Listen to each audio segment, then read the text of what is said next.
No vídeo de hoje, de nossa série ou programa Leitura de Arquiteto, a gente vai inaugurar a análise, como eu já tinha anunciado lá no início, a gente vai inaugurar a análise de quadrinhos, de histórias em quadrinhos, de HQs, de comic books, que tenham direta ou indiretamente alguma relação com a nossa área, a área de arquitetura e urbanismo.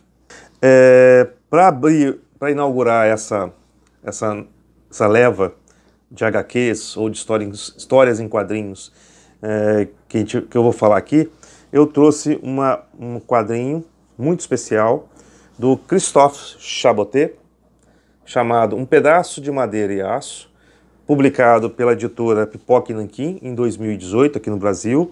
Essa edição foi originalmente publicada na França em 2012 pelas Editions Glénat. Até para explicar rapidamente para vocês que a gente chama esse tipo de quadrinho, de livro, né, se atribui a ele um termo de livro, pela própria formatação dele, pelo próprio acabamento, que lembra, logicamente, um livro, né, que a gente chama um acabamento de graphic novel.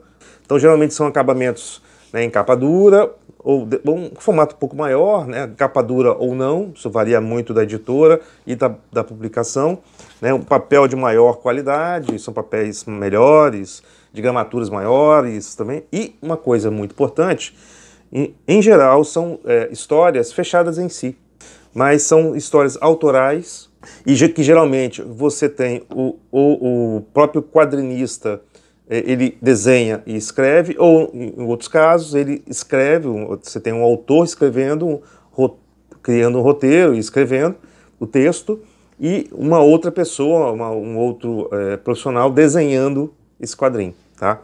Mas nesse caso aqui do Chaboté, do francês Chaboté, ele nas suas edições, em geral, ele escreve e também desenha. E esse quadrinho em específico, ele tem um detalhe muito particular, assim, que me chamou a atenção logo no início. Ele é um quadrinho que nós chamamos de quadrinho mudo. Por que mudo?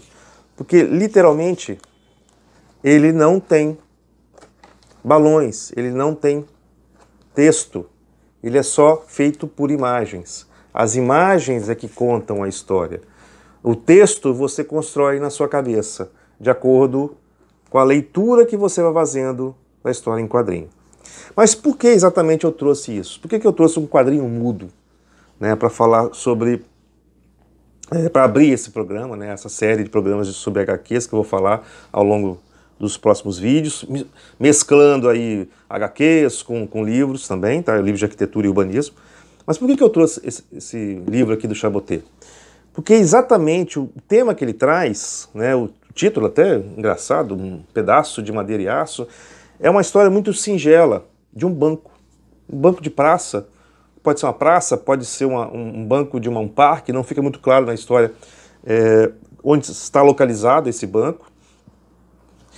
E o que interessa não é exatamente o banco, mas todas as histórias que giram em torno dele. Todas as histórias que acontecem ao longo do tempo e do espaço, né? O espaço ali delimitado pelo banco e pelos quadros, né, do quadrinho. Podia ser um lugar insignificante, mas todas as histórias que acontecem aqui, e algumas até se entrelaçam, dão significado àquele lugar. Então aquele espaço, que podia ser um espaço padrão de qualquer lugar, de qualquer praça, né, ou então, como eu falei, até insignificante, porque é uma coisa muito simples, é uma área aberta com um banco, mas ela ganha um significado muito particular por conta dessas histórias que acontecem ali. São várias histórias que acontecem, né, e o andar do tempo não fica claro para você. Você não sabe em que período da história esses acontecimentos, essas vivências estão acontecendo. A única coisa que fica clara para você é a passagem das estações, né? Coisas singelas, simples, encontros de casais, um mendigo que sempre usa aquele banco para dormir e sempre tem um guarda lá da praça, do parque, que vai ali encher o saco dele para ele sair dali dizendo que ele é proibido. Ou então a história, o passar do tempo de um cachorrinho que vai sempre fazer xixi naquele banco, né? Ou um rapaz que vai estar sempre fazendo exercício e ele sempre para no banco para fazer um alongamento. Ou os casais que se encontram, os relacionamentos que começam a acontecer por causa desse banco, né? E você vê também, às vezes, é uma passagem de tempo, né? Pessoas que se encontram, casais que se encontram novos e vão vivenciando ou passando a sua vida, e ali o banco sempre é um lugar comum de encontro dessas histórias. Então essa história diz muito sobre duas coisas importantes. A questão das memórias que acontecem, que ficam e que passam por aquele lugar. E exatamente esse conceito de lugar, que eu venho aqui falando, meio que martelando na cabeça de todo mundo aqui com os vídeos, a questão do lugar. Né? Como que histórias singulares conseguem transformar um lugar tão simples, né, ou às vezes sem muito atrativo, num lugar muito específico, muito particular. Essas histórias dão significado, dão conteúdo para aquele espaço e transformam ele em lugar. Se eu puder recomendar, além desse livro aqui do Chaboté, né, mais tarde eu devo falar sobre um outro dele, que é esse aqui, o Yellow Cab, também publicado pela Pipoca e Nanquim. Eu acho que foi em 2020, esse aqui já é mais novo. Deixa eu ver quando que foi. Minto, 2021. Foi nesse ano mesmo. Né? Eu achei que tinha sido ano passado, mas foi esse ano de 2021. Muitos especialistas, e existem muitos especialistas estudiosos dos quadrinhos, dizem que quadrinho não é literatura. Quadrinho e literatura são coisas muito diferentes. Eu gosto muito de dizer o contrário, não discordando deles, porque são pesquisadores e estudam essa área, mas eu gosto de dizer que é uma outra literatura. É uma outra forma de texto, uma outra literatura que narra uma outra forma de história. Da mesma forma que, como diz o Júlio Carlo Argan, a arquitetura é um texto formado por contextos. E querendo ou não, os quadrinhos autorais, que eu venho lendo já faz bom tempo, né, deixei um pouco de lado os quadrinhos de super-heróis e tudo mais, e estou focando mais nesses quadrinhos autorais que nos dizem mais, né, nos contam histórias. Essas histórias também, querendo ou não, são as que me interessam, né, são as que geralmente têm um contexto muito, muito forte. Né, conta uma história, né, não necessariamente uma história com texto.